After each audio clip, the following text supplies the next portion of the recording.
All right, welcome back to President Wilson's New Freedom. So this is basically part two of concept four.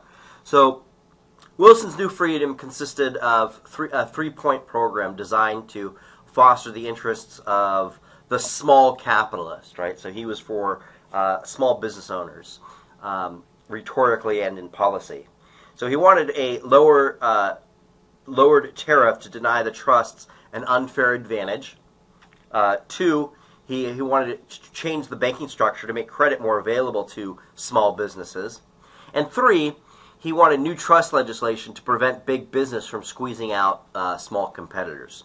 So this is the three basic legs of the New Freedom. So let's take a look at some examples of how he implemented his New Freedom policies, right? The Underwood-Simmons tariff was the first thing. So Wilson was determined to seize the initiative in lawmaking, and on the very first day in office, he summoned Congress to a special session to revise the country's old tariff system. Wilson stated, quote, "The tariff duties must be altered, and we must abolish everything that bears even the semblance of privilege or any kind of artificial advantage, and put our businessmen and producers under the stimulation of constant necessity to be efficient, economical, and enterprising," unquote. So the problem with the tariffs was that it was doing it was facilitating monopolies and trusts because it cut off foreign competition. So American corporations, monopolies, and trusts were insulated from foreign competitors because the tariff were so high. And there's two problems basically with this. The first problem is that wages are dramatically decreased because if there are fewer and fewer corporations, well, if you don't like that corporation you work for, there's not too many choices beyond that. So labor is at an unfair advantage when you begin to have monopolies and trusts form.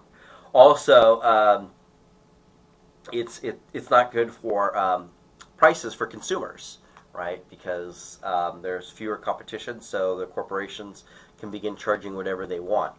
So, with the Underwood-Simmons tariff, the tariff lowered average duties from 39% to 25%, but more important, it added a number of consumer goods to the free list. So they were duty-free, in other words, making them cheaper to the common person, and eliminated protection of iron, steel, and various other products of the trusts. Duties were decreased on 958 articles and raised only 86. To make up for the loss in revenue, and this is of great significance, the tariff levied a 1% tax on all income over $4,000, with an additional surtax for incomes above $20,000. So this is the introduction of the federal income tax. So when you get a paycheck, the federal income takes a little bit more than 1% these days, but this is where it comes from. This was instituted with the 16th Amendment to the Constitution, which was ratified in February of 1913. So the other thing that he wanted to reform was banking and currency. So while Congress was dealing with the Underwood tariff, Wilson presented another proposal to reorganize the banking system. The need for overhauling the banking and currency system was universally recognized, particularly after the Panic of 1907. This is what depressions and recessions used to be called, panics. The panic suggested financial power was concentrated in the hands of small groups of Eastern bankers who controlled the nation's credit and interest rates.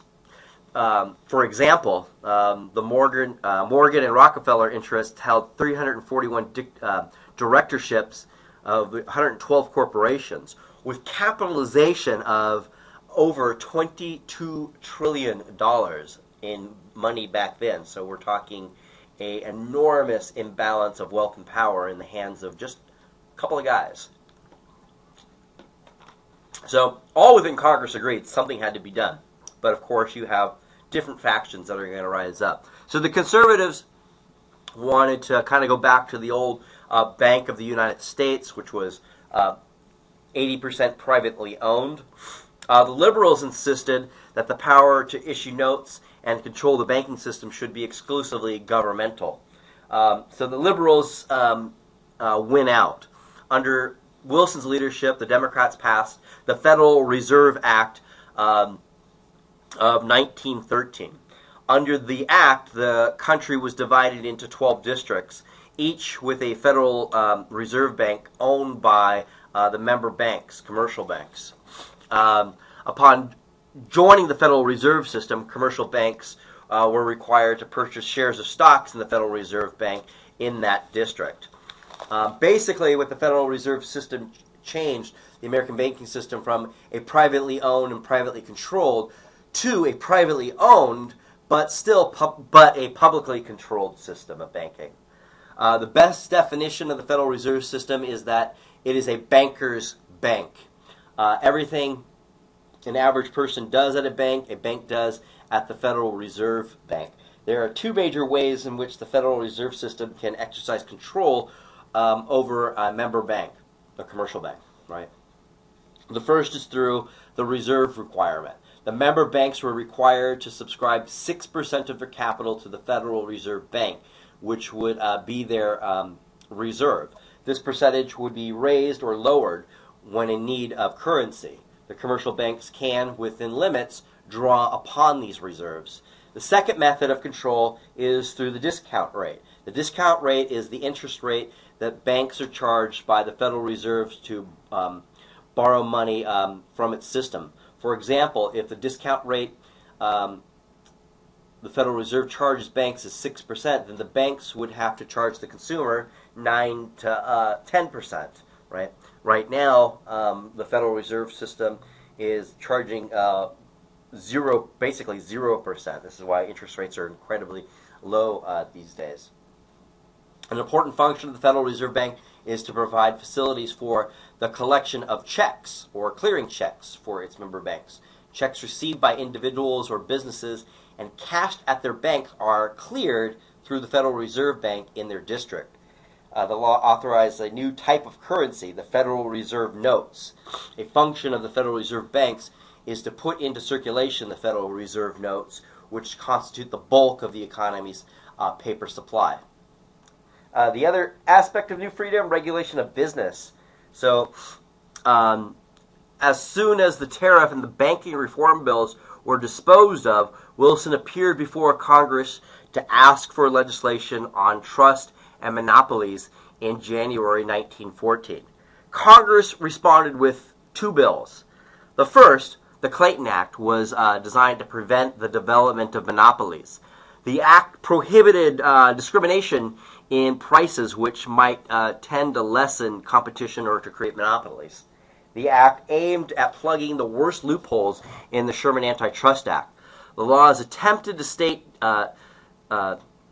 definitely what practices and conditions would be considered interference with free competition. The second bill was the Federal Trade Commission Act, which established the Federal Trade Commission. The commission was designed to investigate violations of the antitrust laws. The basic objective of the FTC was the maintenance of free competition, which Wilson felt was the keystone to the American economy. With this legislation, said Wilson optimistically, there is clear and sufficient laws to check and destroy the growth of monopoly in its infancy. But during World War I, which is during the second term for Wilson, the country needed bigness in business, and consequently judicial rulings became increasingly conservative. So a lot of this stuff was undermined. 20 years after the enactment of the Wilson antitrust legislation, when Franklin Roosevelt came into office, the trusts were as numerous and monopolies were as powerful as ever. And the whole problem had to be studied afresh, which we'll cover in the New Deal. In pushing through his three-point program, Wilson had demonstrated that he was a great leader to his party, of Congress, and the nation.